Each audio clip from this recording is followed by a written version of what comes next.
Assalamualaikum warahmatullahi wabarakatuh. Hai Sobat Pajak, kembali lagi bersama aku Nadia Kartikasari. Hari ini kita akan membedah tuntas siklus sistem perpajakan di Indonesia berdasarkan aturan terbaru UU HPP nomor 7 tahun 2021. Penting banget buat kita paham alur ini agar tidak salah langkah. Yuk kita mulai. Yang pertama, setiap wajib pajak harus memiliki NPWP atau nomor pokok wajib pajak.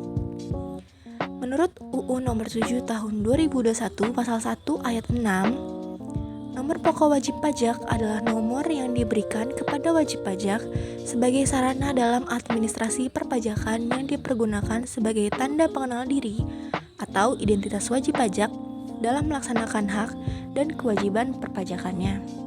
Ibaratnya, ini adalah KTP kita di dunia pajak untuk memulai segala transaksi dasar perpajakan.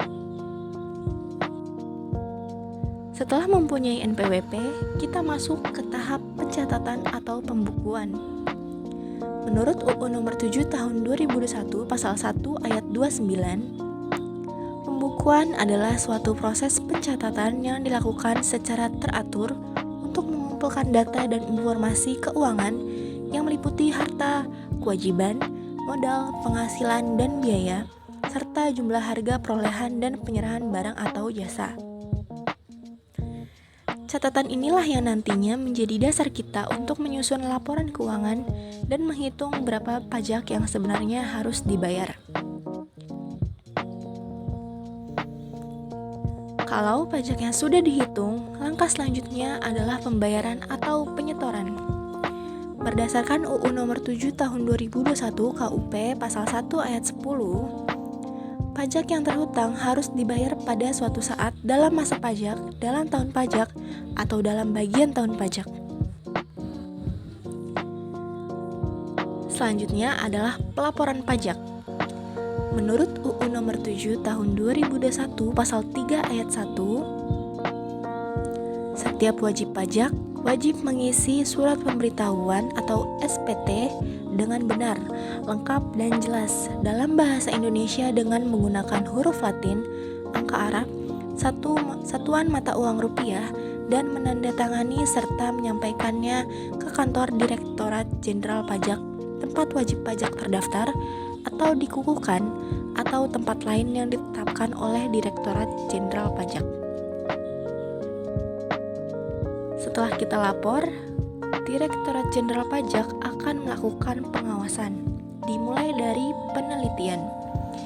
Menurut UU nomor 7 tahun 2021 pasal 1 ayat 30, penelitian adalah serangkaian kegiatan yang dilakukan untuk menilai kelengkapan pengisian surat pemberitahuan dan lampirannya termasuk penilaian tentang kebenaran penulisan dan perhitungannya. Lalu berlanjut ke pemeriksaan.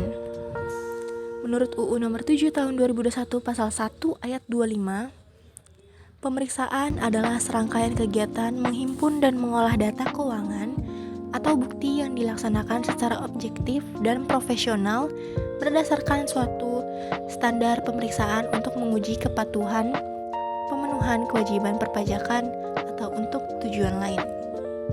Penyidikan.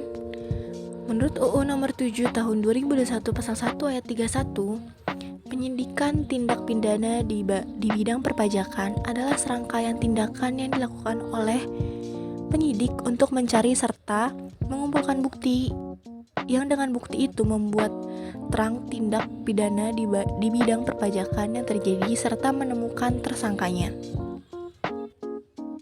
Dari hasil sebelumnya, terbitlah produk hukum berupa penetapan.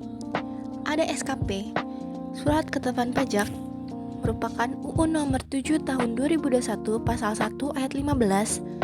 Surat Ketetapan Pajak adalah surat ketetapan yang meliputi surat ketetapan pajak kurang bayar, surat ketetapan pajak kurang bayar tambahan, surat ketetapan pajak nihil, atau surat ketetapan pajak lebih bayar.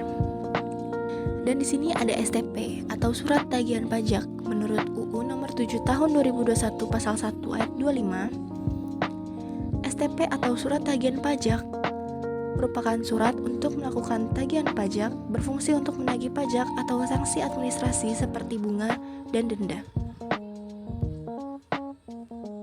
Nah, kalau kita merasa ada kesalahan dalam pelaporan, kita masuk ke pembetulan pengurangan atau penghapusan sanksi.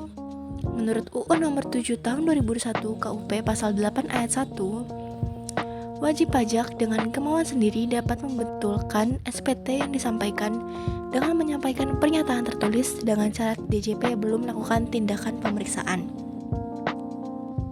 Tapi jika kita tidak setuju dengan hasil ketetapan pajak dari DJP, kita punya hak mengajukan keberatan.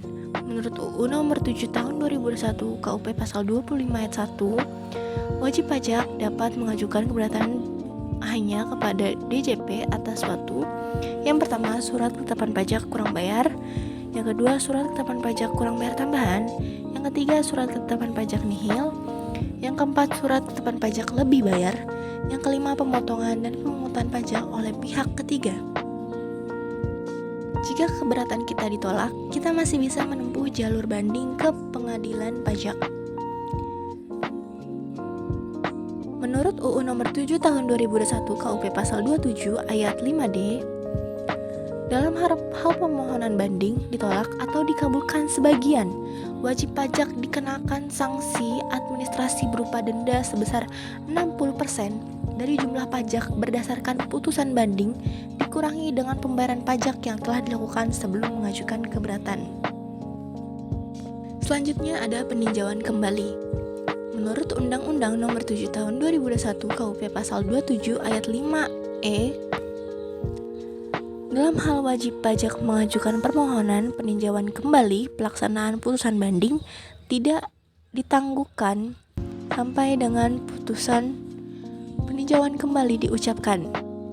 Dan dalam hal permohonan peninjauan kembali dikabulkan sebagian atau dikabulkan seluruhnya yang menyebabkan pajak yang harus dibayar menjadi berkurang, sanksi administrasi berupa denda. Terakhir adalah tahap penyelesaian.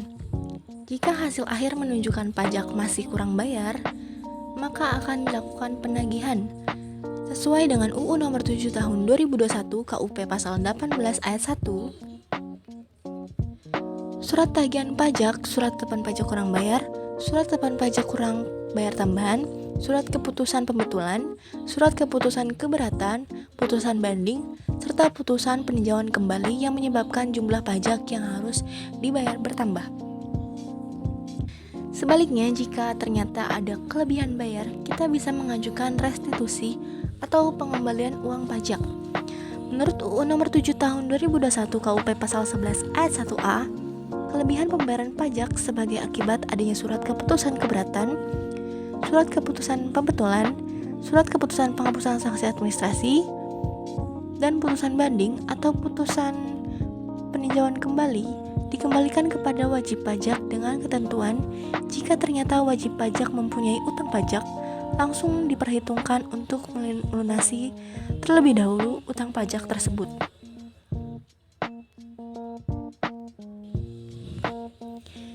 Nah, itulah siklus lengkap perpajakan kita. Memang panjang, tapi dengan memahami alurnya, kita bisa jadi wajib pajak yang lebih bijak. Terima kasih sudah menonton. Aku Nadia Kartika Sari, sampai jumpa di video berikutnya. Salam sadar pajak.